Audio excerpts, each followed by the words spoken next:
They say things happen in threes. The Astros lose Derek Cole to the Yankees. The Rockets lose James Harden to the Nets. Are the Texans about to lose Deshaun Watson to the New York Jets?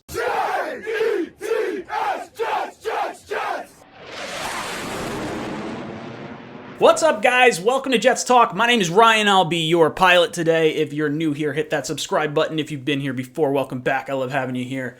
Well, sources are coming out and they're saying Deshaun Watson has informed people what teams he's willing to waive his no-trade clause for, and those teams are the Miami Dolphins, the Carolina Panthers, and our New York Jets. And it gets me all sorts of excited, and I wanted to make a video and I wanted to talk about it and sort of hash out some of the things that could be going on with each one of these teams.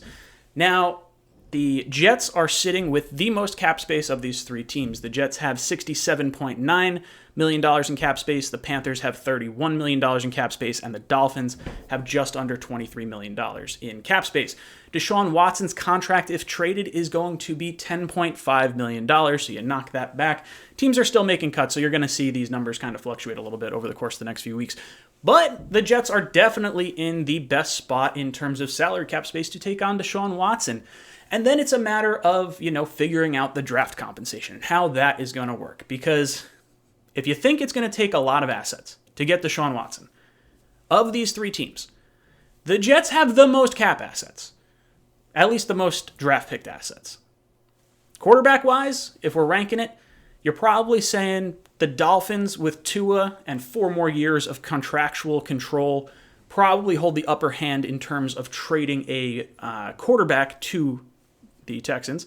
I would say the Jets with Sam Darnold, he's probably more of a high upside kind of guy than former number 3 overall pick. There's still a lot of hope for Sam Darnold. And then I would say Teddy Bridgewater is probably the worst of the three, or at least the highest or lowest upside of the three quarterbacks that could, in theory, be traded among these three teams, because we kind of know what Teddy is. He's kind of a game manager. He's never really going to bomb the ball real far, but he's not going to make a lot of mistakes, so he can kind of get you through where you want to go. So if they're rolling with Teddy from Carolina, that tells me they're probably not taking a quarterback this year, which means they have to do that anyway because the Panthers own the 8th pick. So the Panthers own the 8th pick, the Dolphins own the 3rd pick, the Jets own the 2nd pick.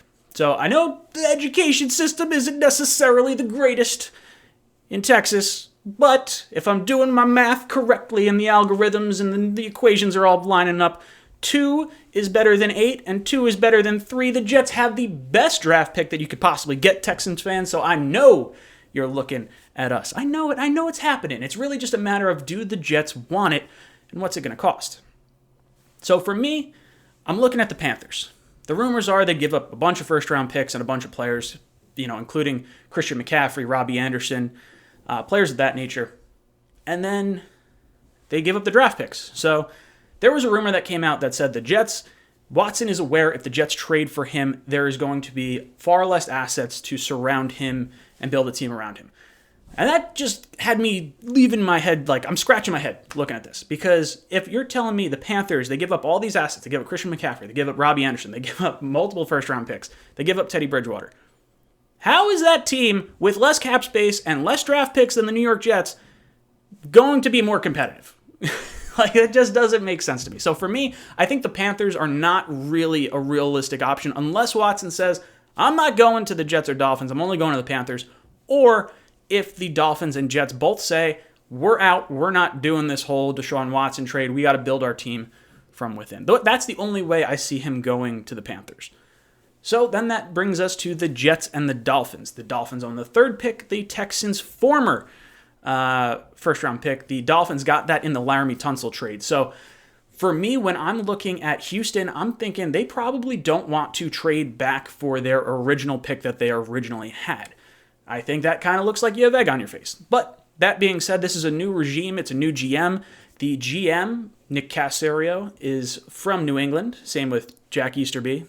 And Flores, the Miami head coach, is from New England as well. So there is a connection there. So they could see some type of swap, especially since Tua Tagovailoa was an Alabama quarterback, a Nick Saban prodigy. Nick Saban and Bill Belichick, very, very close. So the Patriot-Bill Belichick connection could, in theory, lend itself to the Miami trade. That seems to me like it would make the most sense from a team building perspective, if the Texans can get over the fact that they'd be trading for their own pick back. So if they like Tua, and if they want a bunch of draft picks, because I believe the Dolphins have 3 and pick 18, which is better than the Jets 2 and 23 if you're okay with Tua. Now, if you want to draft your own quarterback, the Jets have your options of Sam Darnold, Justin Fields, Zach Wilson. You could throw Trey Lance in there if you want, if you really think he's going to be a top 2 guy. It's going to come down to who the Texans want to be their quarterback and what do they want overall. Because if they want to draft a quarterback, the Jets are going to be their best friend.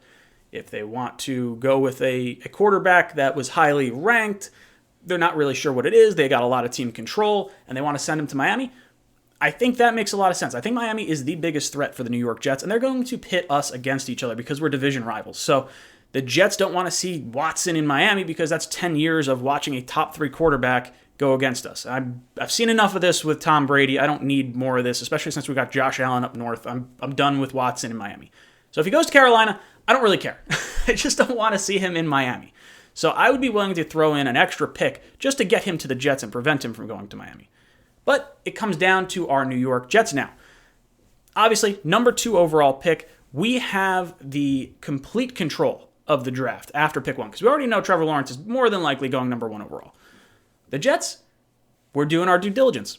We're still trying to figure out Sam Darnold. We're trying to figure out the pro days and the scouting on Justin Fields, Trey Lance, and Zach Wilson. So that puts us towards the end of March. Justin Fields is the last pro day. If the Jets are going to be serious and taking all these draft prospects seriously, they're going to go through all these pro days before they make a decision. Now, if Watson becomes available and the Texans decide, okay, let's pull the trigger on this, we want someone, I don't know if, I thought it was originally going to happen before free agency. Now I don't know if I see that happening, because if they are now looking to draft a quarterback, I could see the Texans wanting to see Trey Lance, Zach Wilson, and Justin Fields at their pro days, which means it's after free agency starts.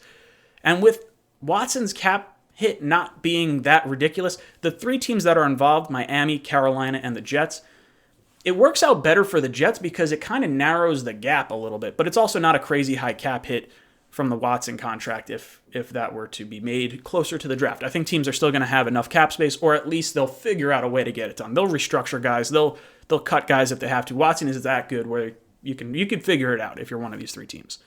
So I think the Jets still have the best shot at getting Deshaun Watson if we want him. If the Jets do not want him, I think Miami has a great shot. Again, I don't love that because I think we should at least be in this to drive up the price for Miami at the very least. So fingers crossed, he either becomes a Jet, he stays in Houston, or he goes to Carolina. Anything but Miami is good with me. Guys, let me know what you think down below in the comments.